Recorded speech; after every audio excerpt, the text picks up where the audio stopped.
Well, hello, and welcome back to Flint Hills Briar. I'm Gareth, as always, of course. So, today, a day has arrived that I was never sure would arrive. You see, not really a very long time ago, in a galaxy only about 3 hours drive on I-70 that way from here, there was this tobacco company who, for all of its existence, I had never knew Never knew of it, didn't have a clue about it. It was only a number of years after they closed their doors that I ever heard of them. Um, and yeah, oddly enough, I didn't know that a very highly respected uh, tobacco company was based so close to where I live. But of course, I'm talking about McClelland's, and when I there were a few times that I picked up a pipe while they still were around. Um, those two brief periods of time where I never tried much other than maybe a couple Codger blends. I know I tried Velvet, um, probably just like cheap, like Great Value Cherry or something like that. But anyway, sure never got around to trying anything on the nicer end of things. And so yeah, I get back into pipe smoking and I start hearing about blends like Frogmorton and other McClelland's blends that just weren't available anymore. So I was aware that some company had ceased operations, that sort of thing. Um, but I kept running into over and over and over people talking about McClelland's tobaccos, their Virginias, how just special they were, and how highly respected of a blender they were, and the quality of their stuff, and how people were going to miss it because it was just going to be a thing that wasn't around anymore. And just how McClelland tobaccos, and notably people usually we're talking about their Virginia tobaccos just being something special. Last spring, I think this was shortly before, within weeks of the Country Squire radio doing its last episode. Actually, I think it may have been the day they recorded that final episode, that Saturday, if I remember right. Anyway, and the Country Squire radio was something that I had not happened across until basically it was over. But I listened to the back episode where they were talking about McClelland. I think it was the title, the episode podcast episode was called "The End of an Era," something like that. And they were talking about McClelland and how they had just decided to shut their doors, and kind of John David Cole was sharing some of his feelings about how they had done that and that sort of thing. And I believe he was the one that made a comment about how people like new pipe smokers just coming into the pipe smoking world, they were going to miss McClelland being in operation. And he kind of said that maybe people in that boat would just be better off just kind of hearing the stories about what McClelland was, but not necessarily going down the road of trying to chase down tins of it to experience it for themselves. It might for those people might just be something better that they heard about, but just find other stuff to smoke, that sort of thing. And over the last number of months since then, I wasn't really sure if that I should really take that advice to heart or not, or maybe I should give in and see about tracking down a 10 or two. Yeah, I don't know. I kept hearing so often people talking about McClelland, just how much they loved McClelland blends, especially the Virginias. And here a few weeks back, I don't know. I let it get to me, I guess. I did. I got on 10 bids and I got some got some Christmas cheer, and I have. This is a tin of 2007 McClelland's Christmas cheer. So it's 16 years old. And when they tinned this up and sold it, well, when they tinned this up, it was when I was just about finishing up my first semester of X-ray school, when I went back to school to get into radiology. And they would have been selling this stuff, about the time I was headed off to do my clinical year out in Sterling, Colorado. And so anyway, yeah, the time that this stuff was produced takes me back to a certain point in time. But it's an unopened tin, and I may or may not have got some more tins, not of this particular year, but I pretty much told myself that maybe I would just bite the bullet, get some of this stuff, and what I would get would be my thing. It would be my McClelland's experience, and that would just have to be it. I'd try it, enjoy it while I had it, and let it go. But so yeah, I got some McClelland's Christmas cheer, stuff that people talk about so much. There's these Red Virginias and all that good stuff. So I wanted to open this stuff up, crack this open, smell it, see if it has that vinegary smell that everybody talks about. And then I'm going to pack a bowl of this, go outside, light it, and the day where I experience McClelland's will be here. So we'll crack this open. Hopefully it's still in good shape.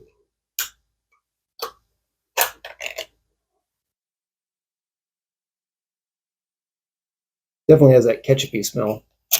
Not so much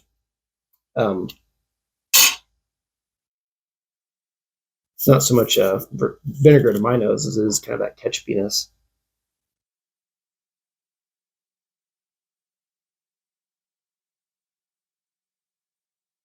Definitely a ketchupy. Somebody kind of described it as an H&P sauce, or HP sauce, whatever it's called, which is it's a British condiment sauce, which is kind of a combination of like ketchup and malt vinegar, and which is, I like it quite a bit. That does kind of smell like that. But anyway, yeah, let's see the moisture here. For being 16 years old, moisture is perfect. So tin held up pretty well. Had a little dent in it, but and I can tell the label got a little damp at some point in time. But yeah, they said the dent didn't affect the air tightness, and they were correct on that, whoever sold it. So yeah, it's perfect. I'm going to jar this up in a few of these smaller mason jars, and just to keep it, protect the moisture. So I'm not gonna be in any hurry to smoke this stuff up with what I paid for it, obviously, and the rare, limited, finite thing that it is. But anyway, that's my tin opening for my tin of 2007 McClelland's Christmas cheer. And yeah, I'll load up a pipe and go outside and light it up. So I have a pipe which I think is probably just about perfect for this blend. And it happens to be, I think, the first Breyer estate pipe that I got back the first month or two of getting into this hobby. And the bowl, you can see it's this rusticated billiard, I guess you'd call it. But the bowl is quite narrow. I can't even really, I get my pinky in there. I can't even touch the bottom. So it has a fairly narrow, tall bowl. So I think it should be a good Virginia pipe. Um, but anyway, yeah, I'll load this up, go outside, light it up, and see what this McClelland thing's all about. All right, so out on the front porch on a nice rainy afternoon. Sorry, the Norwegian sweater didn't make its way out here. Lighting up this McClelland's Christmas cheer here.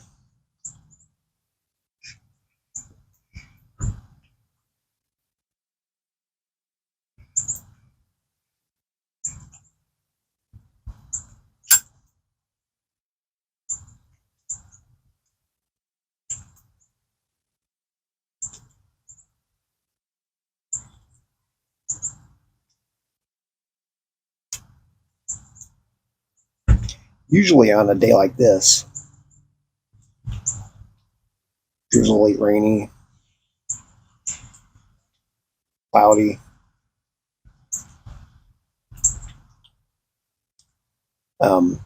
Seattle Pipe Club's Seattle Evening is usually my go-to on these type of days. Just seems fitting. But I'll make an exception for some 16-year-old McClellands.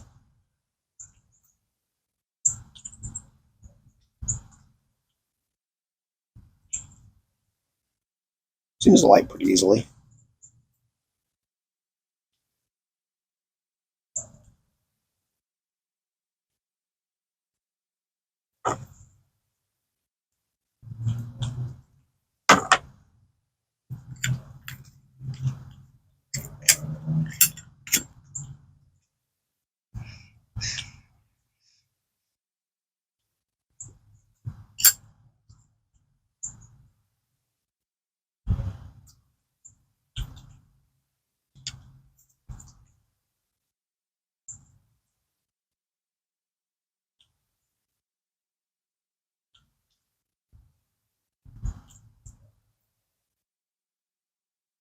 Well, obviously, I'm only a few puffs in.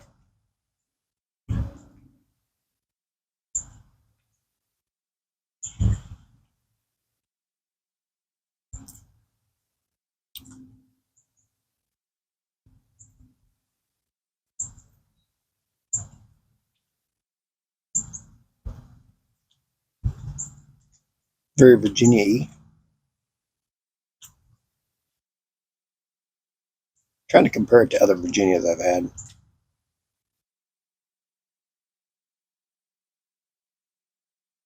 I mean, by far, this is the most aged Virginia I've ever had.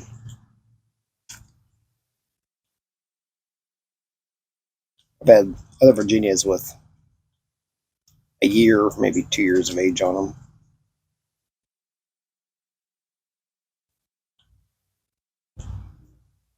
I have some in my cellar that are at least a year old now.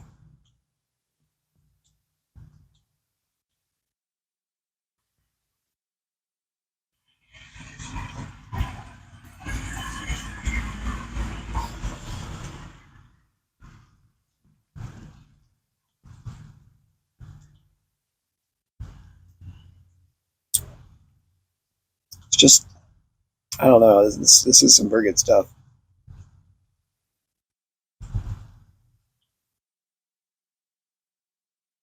Seems very smooth.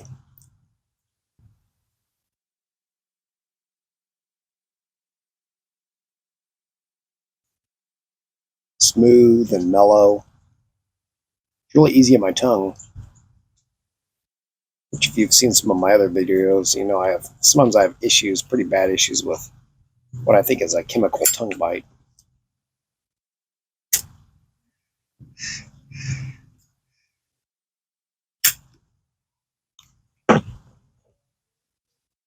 This is not a filtered pipe. Yeah, I got some of that ketchupy HP sauce thing right there in my nose.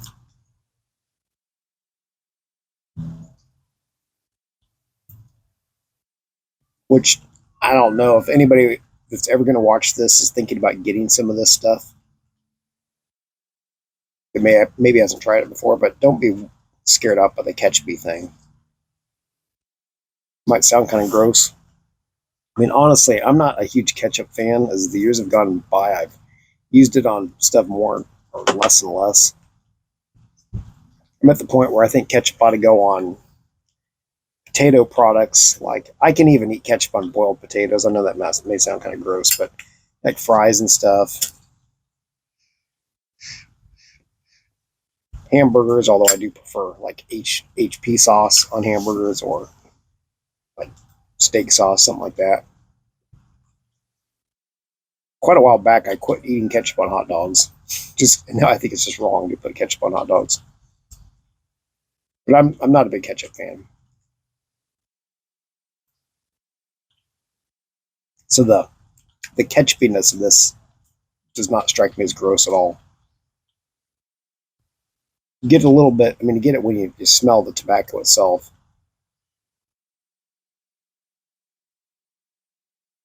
You get it a bit too as you smoke it. Also,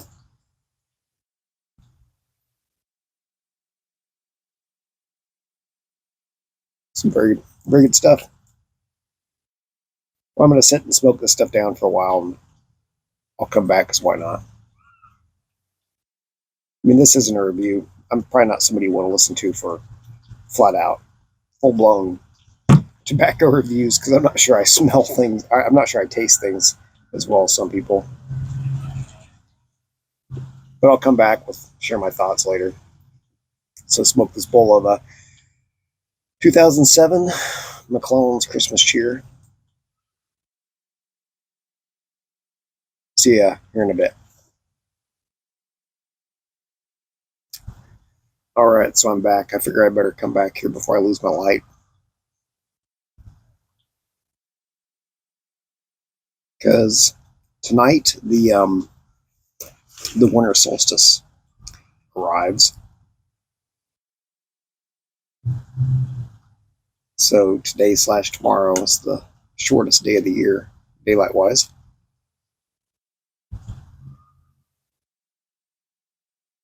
And I have a little something extra, a little extra. I don't know if I'd call it a treat for the end of this video if you stuck around to the end, but that's coming up. But anyway, my my pipe full here of McClelland's 2007 Christmas Cheer. I really like it. I really think, and no doubt about it, this is the best bowl of Virginia I've ever had.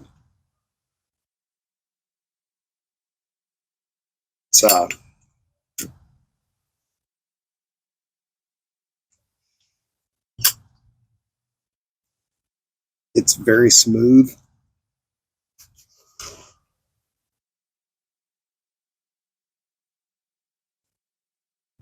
Has a wonderful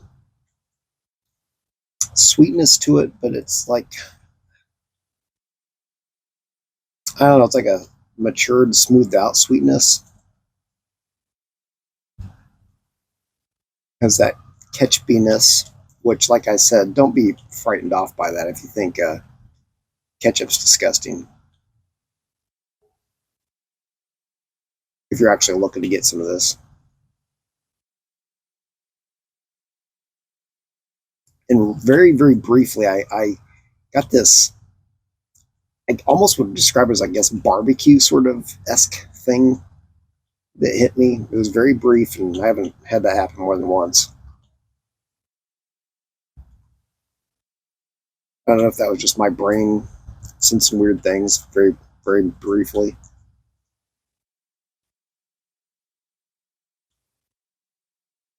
But yeah, I don't regret having bought this stuff or any other tins that I may or may not have bought.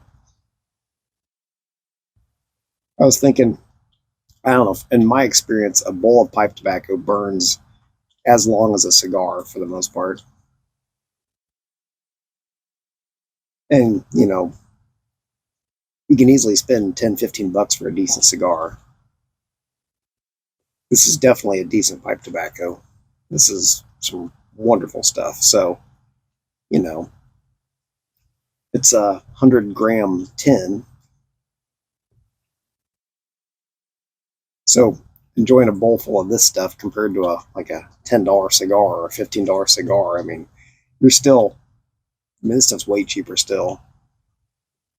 And personally, I enjoy this stuff way better. And I've never had a cigar I enjoyed as much as this.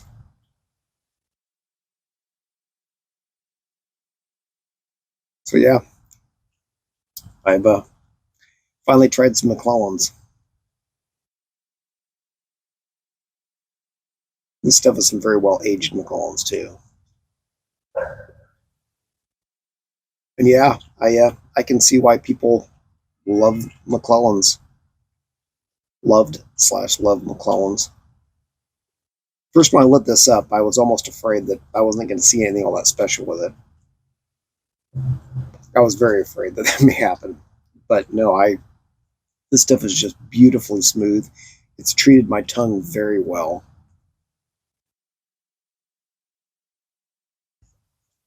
And up until now, I didn't have a hard time keeping it lit. But yeah, I am gonna savor this stuff. But anyway, enough of that. Let me light this up here, and I'll get to my final little thing. Hopefully, I get this video edited together and uploaded quickly because of the timeliness of it being the winter solstice and what I'm going to read here.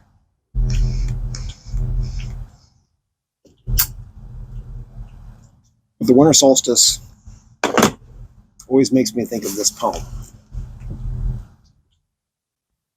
by Robert Frost, which apparently was copyrighted, I guess, originally back in 1923, so 100 years ago. And the setting of this poem, I'm assuming, is probably some woods up in Vermont. The title of the poem is Stopping by Woods on a Snowy Evening.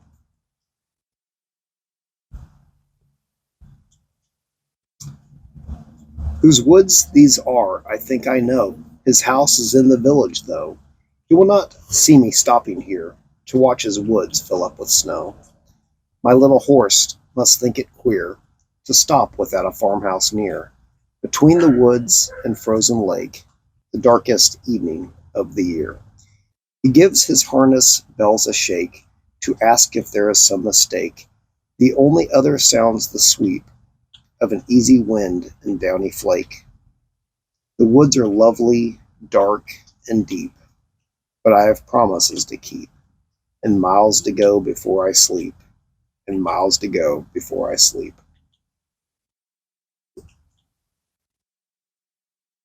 The reason that poem always makes me think of, or this day makes me think of this poem, is that line, the darkest day of the year.